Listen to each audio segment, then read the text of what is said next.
Paz do Senhor. Amém. Glória a Deus. Quem não precisa da paz do Senhor? Quem não quer a paz do Senhor? A paz que excede todo entendimento.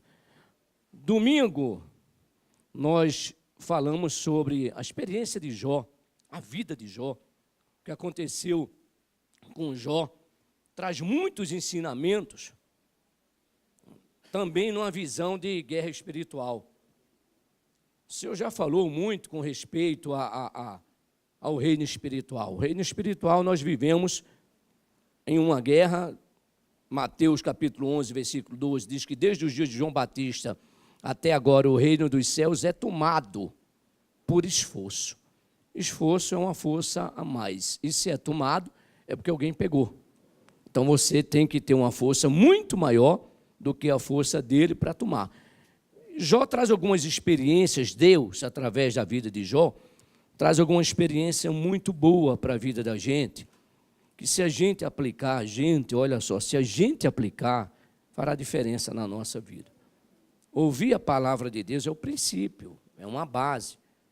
Não adianta ouvir a palavra de Deus e não praticar a palavra de Deus, não vai funcionar na sua vida. E depois vai dizer, onde está Deus? Porque Deus não vê o meu sofrimento, porque eu continuo com essa luta. Precisamos compreender a palavra de Deus. E olha que Jó não tinha o que nós temos. E Jó tinha muitas coisas que muitos de nós não temos. Jó não tinha o Espírito Santo do Senhor. Jó adorava um Deus e buscava um Deus, mas não tinha o Espírito Santo de Deus. Era aquilo que ele ouvira falar a respeito de Deus e ele já procurava colocar em prática na vida dele. O que fez diferença na vida de Jó foi o relacionamento dele com Deus e buscar através desse relacionamento uma mudança de vida. O que nós precisamos fazer é entender que os problemas vão vir e que o problema não é o problema. O problema é quando o problema vem, como é que nós estamos com Deus. Isso vai fazer toda a diferença na nossa vida. Logo, se eu sei que eu estou num mundo que jaz o maligno e que Jesus já me advertiu que eu terei problemas, que problemas virão contra a minha vida, eu tenho dois caminhos, duas alternativas, duas opções. Me preparar para esses problemas ou não me preparar para os problemas. Fazer de conta que isso não vai acontecer comigo. O problema vai assolar fulano, ciclano, beltrano, mas a minha vida não. E a gente se engana. A gente sabe que nós passaremos por situações adversas. E eu terminei aqui um estudo do domingo passado, pedindo a você para pensar sobre a sua vida. E eu fiz aqui uma historinha que se acontecesse com você o que aconteceu com Jó, como é que você estaria? E eu desafiei você, durante a semana, a pensar, né, na sua vida, tudo muito bem, maravilhosamente bem, como estava vivendo Jó, e de repente veio uma notícia atrás da outra, e eu desafiei você a ficar pensando, se acontecesse isso com você, como você estaria? Um dia estava muito bem, um homem mais rico do Oriente, um homem próspero, um homem íntegro, reto, temente a Deus, que se desviava do mal, e de repente ele começa a receber notícias, e nós falamos aqui sobre as má notícias, e ele perde em 4 perdas tudo que ele tinha, até a família, com exceção da sua esposa, e a 5ª perda foi a saúde. Nós falamos sobre isso, e nós desafiamos você a pensar, se isso fosse com você, se acontecesse coisa tão grave como aconteceu com Jó, fosse conosco, como é que estaria o nosso relacionamento com Deus? Como é que estaria a nossa vida? Jó, por não ter o Espírito Santo, ou por não discernir o reino espiritual, ele atribuiu a Deus o problema que ele estava vivendo. Ele fala para Deus, no versículo 7 do capítulo 16, ele começa essa resposta dele, para o amigo dele, não sei se a gente pode chamar de amigo, né? Porque tem amigos como esse aqui, os 3 amigos de Jó, que só faziam o acusar, incessantemente o acusava, por não discernir também o reino espiritual. E isso aqui vai um alerta para a vida da gente. Eu até acredito que esses amigos de Jó gostavam de Jó, Samir, até acredito que eles gostavam de Jó. Mas não tinha entendimento espiritual de nada. Conhecia a letra e acusava Jó, baseado na letra. Eles traziam a palavra e acusavam Jó continuamente, incessantemente. Eles queriam atribuir a Jó um Deus carrasco que julga, que condena, que acusa o pecado do homem. E Jó tinha um relacionamento com Deus, e a sua fé e o seu relacionamento com Deus fazia ele conhecer um Deus que é justo, verdadeiro, justo, juiz, mas que era um Deus de amor, um Deus de misericórdia. Mas nesse momento de Jó, de sofrimento, em função de todas as afrontas do inferno, usando os seus amigos, olha o que é que diz os versículos 7 aqui em diante, a qual Jó, com relação, ele acreditava que aquele problema tinha origem em Deus. E ele acusava Deus, ele acreditava que Deus era o responsável por todo o mal que ele estava vivendo e acusava Deus por esse mal. Estamos falando de um homem íntegro, reto, temente a Deus, que se desviava do mal.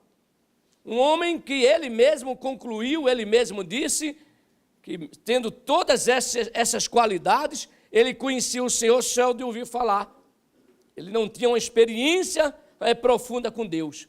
Então, quando veio uma adversidade, quem é o culpado? Deus. Deus é o culpado. Tu, ó Deus, versículo 7, a parte B, destruísse a minha família toda. Foi o Senhor quem destruiu a minha família. Versículo 8, tu me tornaste encarquilhado, ou seja, enrugado. Tu me acusas cara a cara, está no versículo 8. A tua ira me despedaçou, está no versículo 9. O Senhor tem animosidade contra mim. O Senhor tem má vontade contra mim. O Senhor tem aversão contra mim. O Senhor tem inimizade contra mim. Imagina a pessoa falando isso de Deus. Pois Jó falou isso de Deus. Contra mim, o Senhor range os dentes. Sofrimento de Jó, a angústia de Jó, a dor de Jó, levou a ele a atribuir a Deus a vida que ele estava vivendo. E assim Jó continua acusando Deus até o versículo 14. Não, pastor, mas o senhor falou mesmo que Jó não tem o Espírito Santo do Senhor. Tudo bem, ele olhou mais a circunstância, olhou o problema, a dor era grande dele e ele atribuiu a Deus por esse sofrimento. Não. Hoje, muitos evangélicos têm o Espírito Santo do Senhor. A primeira coisa que ele faz é acusar Deus quando as coisas não estão dando certo na vida dele. Isso é uma estratégia forte de Satanás. Satanás engana, principalmente, os escolhidos de Deus. Ele consegue fazer com que as pessoas olhem mais para os problemas do que olhar para Deus. Por Jó não conhecer o reino espiritual, Jó acusou Deus. Jó vai e fala que a responsabilidade é de Deus. Ao longo de todo o livro, os amigos de Jó o acusaram incessantemente de cometer algum grande pecado. Embora ele questionasse as ações de Deus em meio a estes ataques, não se deve supor que as suas perguntas fossem motivadas por uma atitude ressentida ou egoísta, ao contrário. Elas confirmam a determinação de Jó em apegar-se à sua fé em Deus, apesar das circunstâncias. Esse é um comentário que eu achei da introdução do livro de Jó, na Bíblia de Estudos Hebraico e Grego, lá da CPAD. Eu achei isso muito interessante, que embora ele questionasse as ações de Deus em meio a esses ataques, não se deve supor que as suas perguntas fossem motivadas por uma ressentida e egoísta situação. Ou seja, Jó não estava questionando com Deus com raiva de Deus, que é isso que a gente precisa entender. Eu estou falando com o Senhor que o Senhor é o responsável disso, porque o Senhor é o culpado mesmo, o Senhor não me ama, o Senhor não me quer. O relacionamento de Jó com Deus fez ele abrir o coração para Deus de uma maneira tal que ele falava o que ele sentia. O problema não é você falar o que você sente com relação a Deus. Deus, este é o meu momento. É o meu momento de angústia. É o meu momento de tristeza. É o meu momento de dor. Porém, mas Jó não ficou nessa situação.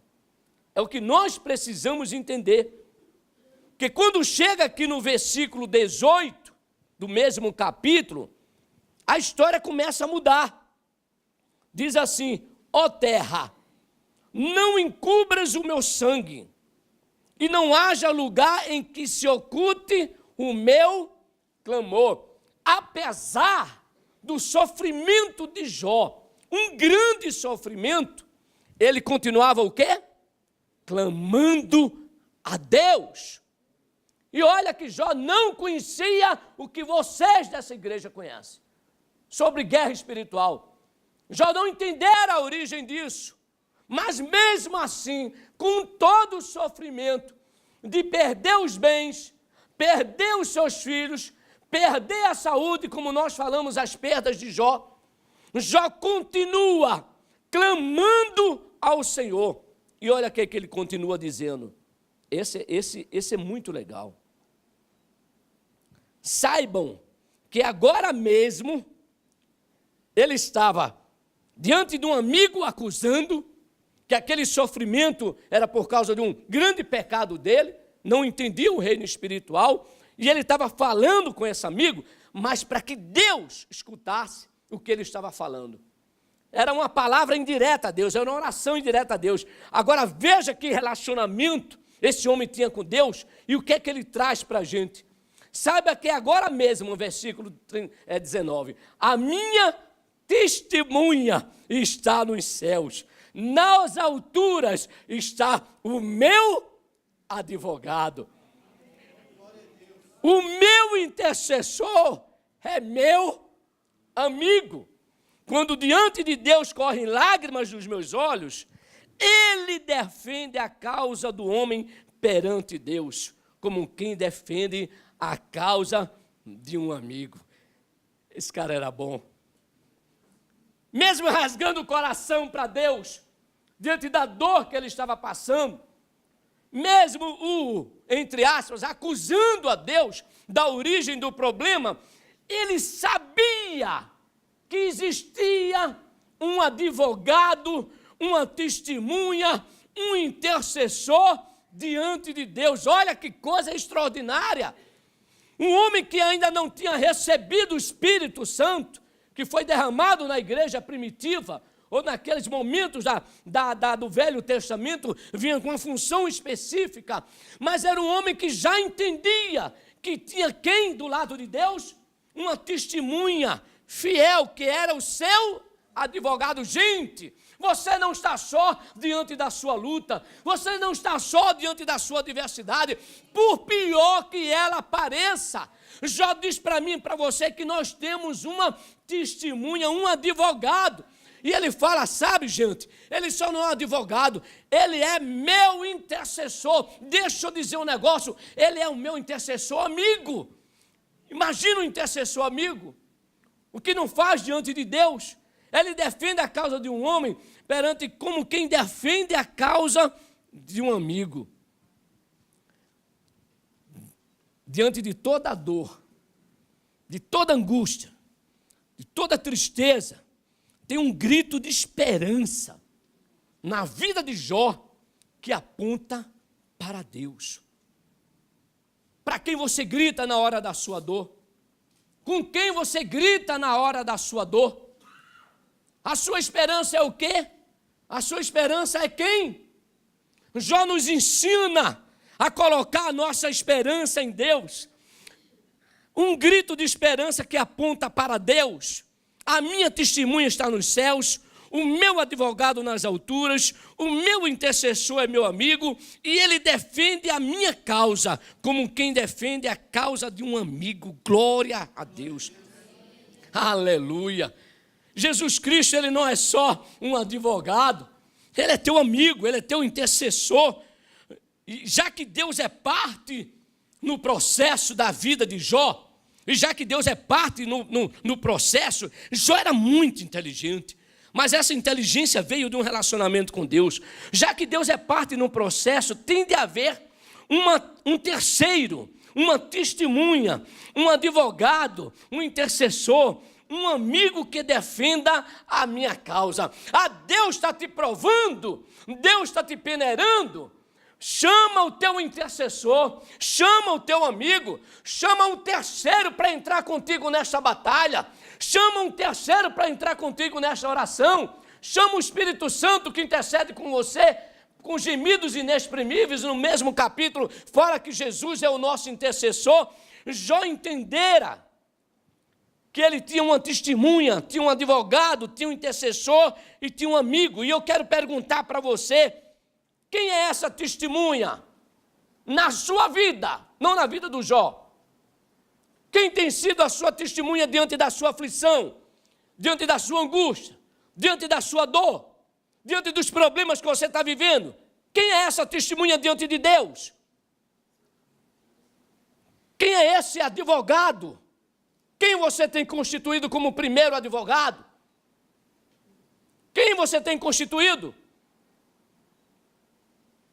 Quem tem sido o seu intercessor? Quem é o seu intercessor? Quem é o seu amigo? O apóstolo João, por revelação divina, escrevendo às 7 igrejas da Ásia, e que também o Espírito nos fala nesta manhã, diz assim no capítulo 15, e da parte de Jesus Cristo, o quê? A fiel testemunha, o primogênito dos mortos e o soberano dos reis da terra. Olha que coisa tremenda.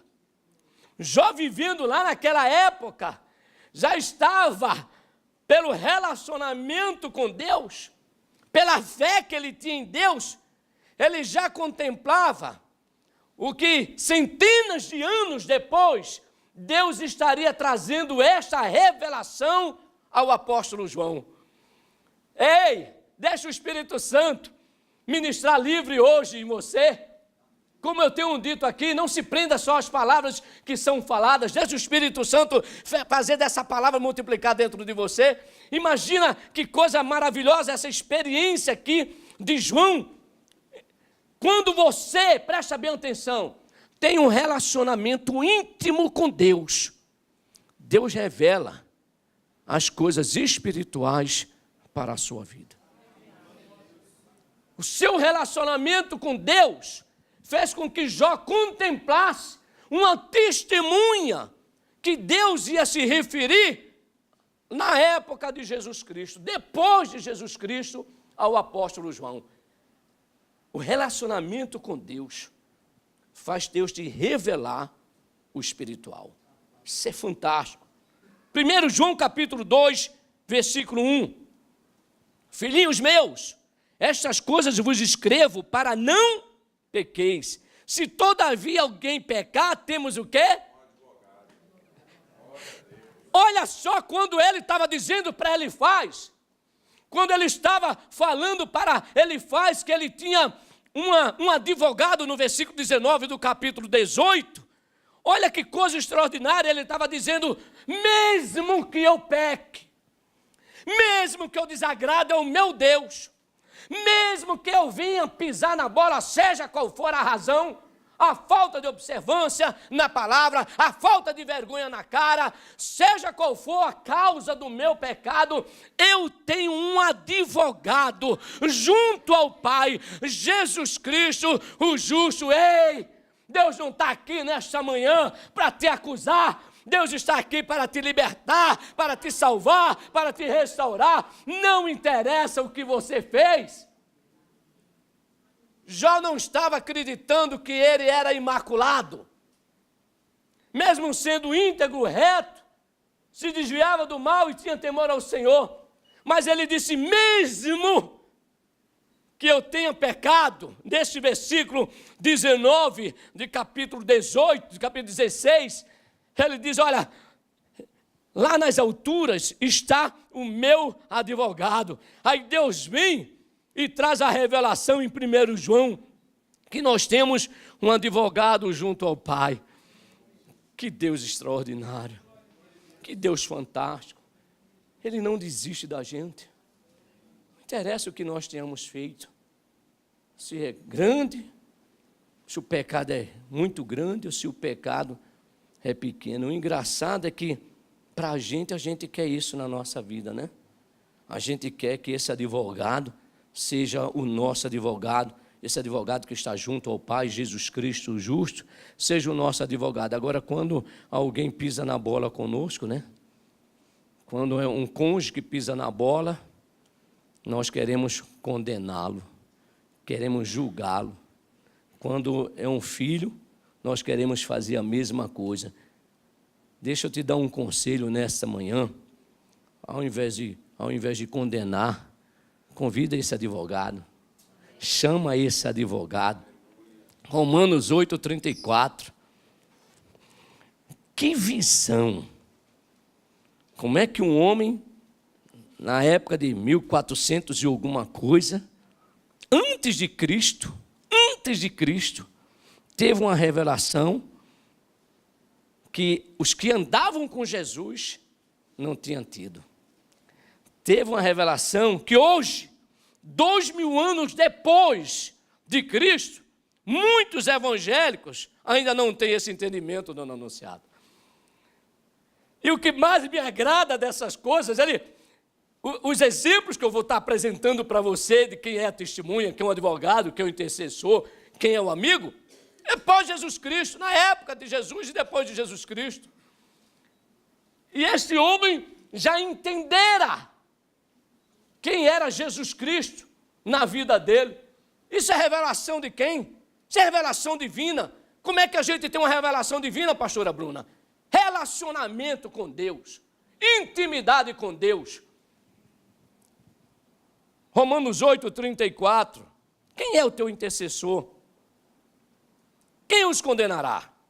Pois é Cristo quem morreu, ou antes, quem ressuscitou dentre os mortos, o qual está à direita de Deus e também intercede por nós. Estão te acusando, cabra sem vergonha. Você pode até ter sido cabra sem vergonha. Mulher rixosa, pode até ter sido. Mas você tem um intercessor. Hoje, neste exato momento, diante de Deus, para interceder por você. Quem é o teu amigo? Esse é gostoso. João 15:15, aí é Jesus. Já não vos chamarei de servos, porque o servo não sabe o que faz o seu senhor. Mas tenho-vos chamados amigos, porque tudo quanto ouvi de meu Pai vos tenho feito conhecer. Samuel, tem muita gente hoje que está só na posição de servo de Deus. Só na posição de servo. Aí os segredos, os mistérios do reino espiritual, ele não sabe. Eu posso atribuir a esses versículos do capítulo 16 de Jó, que Jó entendera que era filho de Deus, servo de Deus, mas ele era amigo de Deus. E entre amigos não tem segredos. Não tem segredo entre amigos. Tem amigos que a gente conta coisas que outras pessoas duvidariam que a gente poderia contar. de abrir o coração. Jó tinha Jesus Cristo como seu amigo, sua testemunha, seu advogado, seu intercessor, mas seu amigo. Imagina, uma testemunha que seja seu amigo, um advogado que seja seu amigo, um intercessor que seja seu amigo. Qual o resultado dessa batalha? Qual o resultado? No capítulo 19 de Jó, versículo 25 ao versículo 27, Jó responde a outro amigo, acusador, Bildade, que no capítulo 18 apresenta 30 juízos contra Jó, contra o ímpio, predizendo assim a queda de Jó.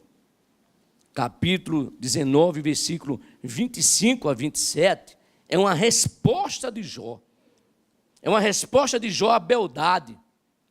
Ele apresenta 30 juízos contra o ímpio, e ele estava lançando que o problema de Jó era por causa disso, atribuindo a Jó. Porque eu sei que o meu Redentor vive, e por fim se levantará sobre a terra. Depois, revestido esse meu corpo da minha pele, em minha carne verei a Deus. Vê-lo-ei por mim mesmo, os meus olhos o verão, e não outros. De saudade me desfalece o coração dentro de mim. Apesar de tudo, apesar da perda da família, apesar das perdas financeiras, apesar da perda da saúde, apesar das acusações dos seus amigos, apesar do diabo, Jó mantém a sua fé em Deus.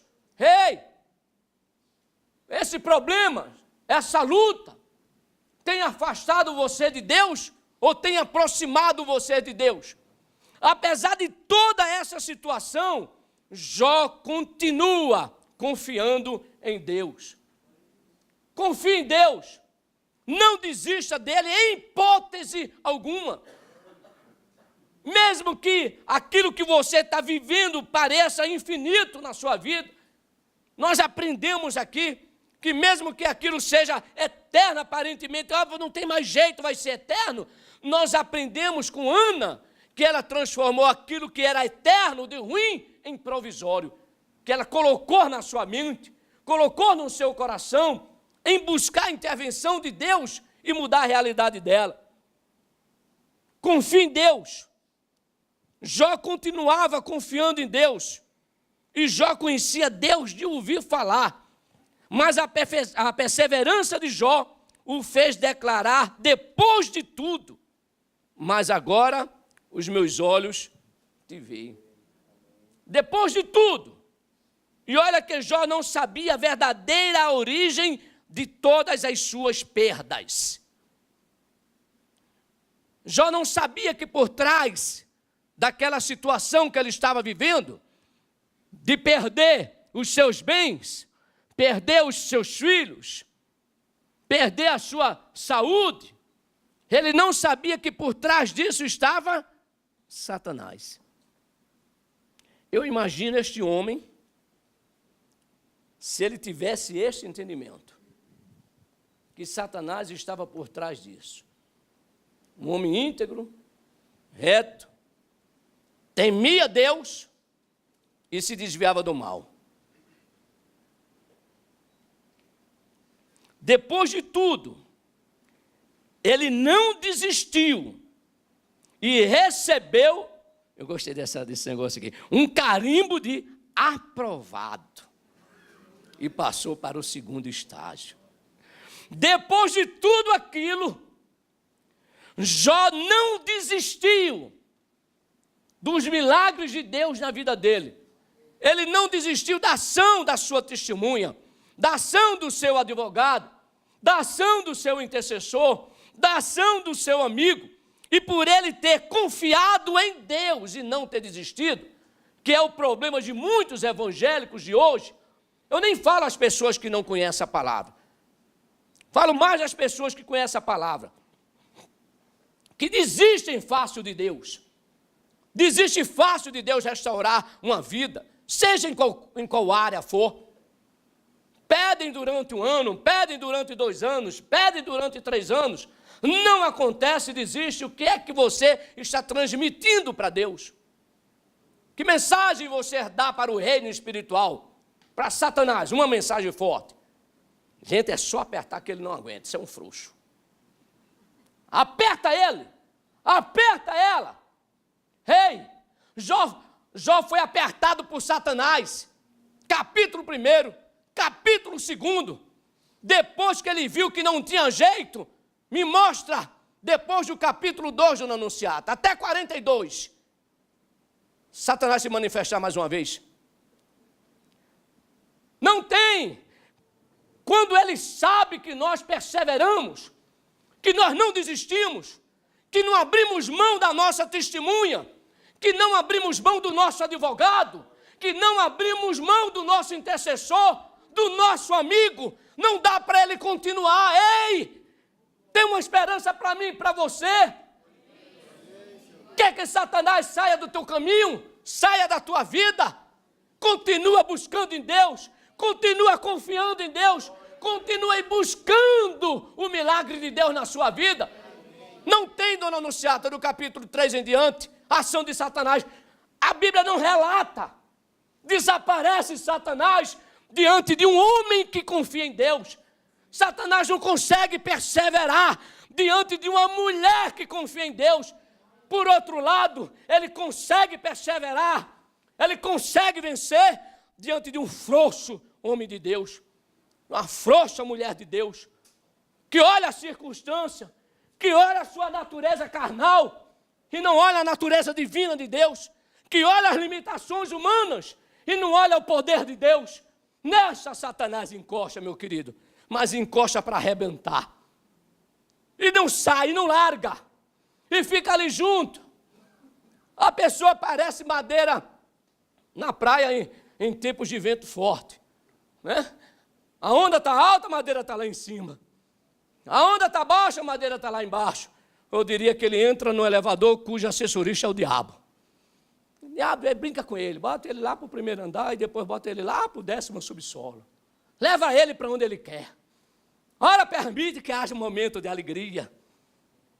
Ora, atua e o maior momento é de angústia e de tristeza. Jó, depois de tudo isso, ele não desistiu de Deus. Logo recebeu o carimbo de aprovado e passou para o 2º estágio. Vira aí para teu vizinho. Diz para ele, ó, tem um 2º estágio.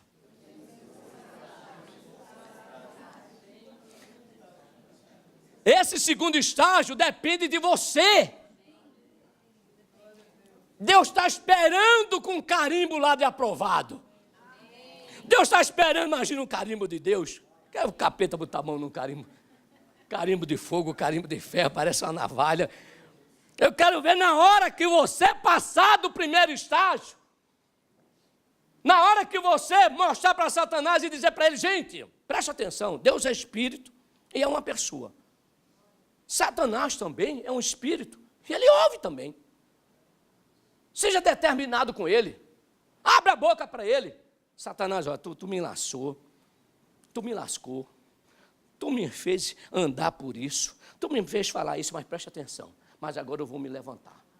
Eu vou me levantar porque hoje de manhã o Espírito do Senhor falou que eu tenho uma testemunha, falou que eu tenho um advogado, falou que eu tenho um intercessor e ela é meu amigo. Satanás, tu vai ter que sair de um jeito ou de outro. Demônio, tu vai sair da minha casa de um jeito ou do outro. Espírito do inferno, tu vai sair da minha... Abre a boca e fala para ele. Seja usado no Espírito Santo de Deus.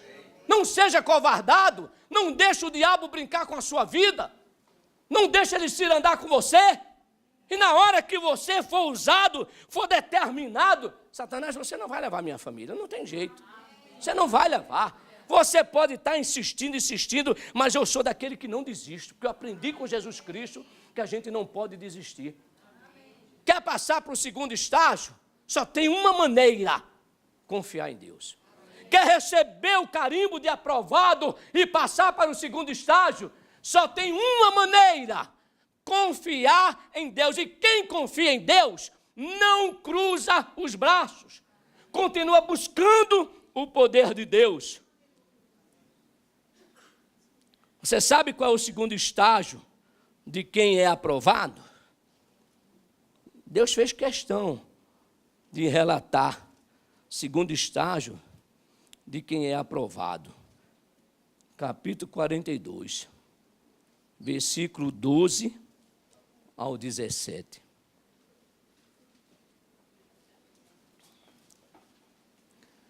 Assim abençoou o Senhor o último estágio de Jó, mais do que o primeiro, porque veio a ter 14.000 ovelhas, 7.000 camelos, 1.000 jumentas de bois, 1.000 juntas de bois e 1.000 jumentas.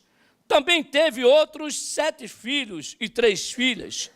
Chamou o nome da primeira, Jemima, da outra, Késia, o da terceira, Queren-Apuque. Em todas aquela terra não se achavam mulheres. Epa lá mais. Olha só. O Espírito do Senhor é maravilhoso, né? Deus coloca no meu coração para dizer para vocês, para mim também principalmente, que quando nós construímos as coisas, quando somos nós que conquistamos, quando somos nós que construímos as coisas, o diabo vem e bagunça. Agora preste atenção quando é Deus que nos dá. Preste atenção. Chamou o nome da primeira, Jemima, a outra, Késia, e a terceira, Queren-Apuque. Em toda aquela terra não se acharam mulheres tão formosas como as filhas de Jó, e seu pai lhe deu herança entre seus irmãos. Depois disso viveu Jó 140 anos e viu a seus filhos e aos filhos de seus filhos até a 4ª geração. Então morreu Jó velho e farto de dias. Eu quero trazer para você, pelo que o Senhor colocou no meu coração, que eu parei a leitura, para dizer que aquilo que Deus dá, olha só, nome Jemima, o nome das filhas de Jó, nome Jemima significa lugares altos. Quando Deus te der, Satanás não tem poder de alcançar, vai estar em lugar alto, ele não tem como chegar lá. Quando Deus te der, será uma Késia, a bênção do Senhor vai permanecer. Ela não só está em lugares altos, ela não só vai ter eterna enquanto durar a sua vida, como vai ser também a Queren-Apuque, ou seja, as riquezas escondidas de Deus vai permanecer na sua vida em lugares que o diabo não vai mais poder tocar. Construa a sua vida com Deus. Construa um relacionamento com a sua esposa com Deus, o relacionamento do seu marido com Deus, o relacionamento dos seus filhos com Deus, porque quando as coisas acontecerem, quando ele for restaurado, ela for restaurada, o filho for restaurado, o relacionamento... Para mais. Olha só, é isso que acontece nos lares. Divergência de pais com filhos e filhos com pais. Porque o pai insiste em construir um relacionamento com o filho baseado nas suas experiências de vida. Não! Construa um relacionamento com seu filho baseado na palavra de Deus. Traga a palavra, deixa o Espírito Santo agir. É ele que vai convencer o teu filho, ou é ele que vai convencer o teu pai ou a tua mãe. Baseie-se na palavra de Deus, porque olha só o que é que Deus está dizendo para mim e para você. Eu tenho riquezas escondidas para vocês, só que está no segundo estágio. Vira aí para teu vizinho, diz assim, Deus tem riquezas escondidas, só que está no segundo estágio. E o segundo estágio é quem recebe o carimbo de aprovado. Não, se Jesus trouxe você aqui, nesta manhã, é porque Ele quer agir na tua vida, como o teu testemunha, como a tua testemunha, como o teu advogado, como o teu intercessor e o teu amigo. Quem os condenará? Quem vai te condenar? Sabe quem está dizendo isso? É Deus. Quem vai te condenar? Deus é a autoridade suprema. Não existe ninguém semelhante a Deus. Não existe ninguém que possa questionar um juízo de Deus. Deixa eu ir além. Não existe ninguém que possa invalidar um juízo de Deus na tua vida. Ninguém. Não tem ninguém que possa invalidar uma palavra de Deus na sua vida. Ninguém. E se Ele está dizendo hoje de manhã, para mim e para você, que acha que nós não seremos aprovados, a nossa vida não respalda a receber este carimbo de aprovado. Pelo contrário, temos consciência pela nossa vida que se eu chegar no momento lá, eu vou receber um carimbo de reprovado. Aí Deus chega para mim e para você nesta manhã, e eu vou até abrir melhor. Papai do céu não tem carimbo de reprovado, hoje não. Ele só vai ter o carimbo de aprovado neste lugar. Por que eu digo isso? Porque ele está dizendo aqui em Romanos 8:34. É reprovado porque você não fez o dever de casa direito. Não viveu conforme os princípios. Aí Deus está dizendo, quem vai te condenar? Quem vai te condenar? É uma pergunta que Deus faz para mim e para você. Ei, quem é que vai te condenar? Deus está falando na sua palavra. Pois é Cristo quem morreu, ou antes quem ressuscitou dentre os mortos, o qual está à direita de Deus e também intercede por nós. Imagina só, o cabra é um cabra safado, sem vergonha do anunciado. Chega lá diante de Deus, mentirosos, hipócritas, sem vergonha. Aí chega lá diante de Deus, e chega para papai do céu e diz assim, ô papai do céu, eu sou tudo isso, ainda tem mais algumas coisas aí, que eu nem me lembro. Mas, papai do céu, me perdoa, Senhor. Foi falta de vergonha na cara? Ah, foi, papai do céu. Eu já orei assim, eu disse, ô papai do céu, caba sem vergonha, como é que eu fui pisar na bola de novo? Senhor, um cabra safado, Senhor, cabra sem vergonha, eu fui, mas me perdoa, papai do céu. Aí do lado de papai do céu está quem? Minha testemunha, vê só. Aí imagina Jesus do lado de Deus, e a Bíblia diz que Deus é justiça, é verdade, mas é amor. Aí Jesus chega e diz, ih, papai, ó papai, é o negócio. Tu te lembra daquela chicotada que eu levei? Tu te lembra lá na via calorosa lá? Dolorosa? A via dolorosa? Tu te lembra? Tu te lembra quanto eu sofri, quanto o Senhor sofreu? Tu te lembra cada gota de sangue? Tu te lembra daquela coroa de espinho que eu levei? Tu te lembra que eu fui crucificado? Oh Jesus, oh papai do céu, foi por Ele. Foi por Ele. Está vendo? Foi por Ele. Imagina qual é o veredito de Deus? Qual vai ser o veredito de Deus? Quem vai te acusar? Quem vai te condenar? Quem vai te condenar pelo que tu fez? Se é Jesus que intercede por nós. Vira aí para teu vizinho e pergunta para ele, você quer receber o carimbo de aprovado?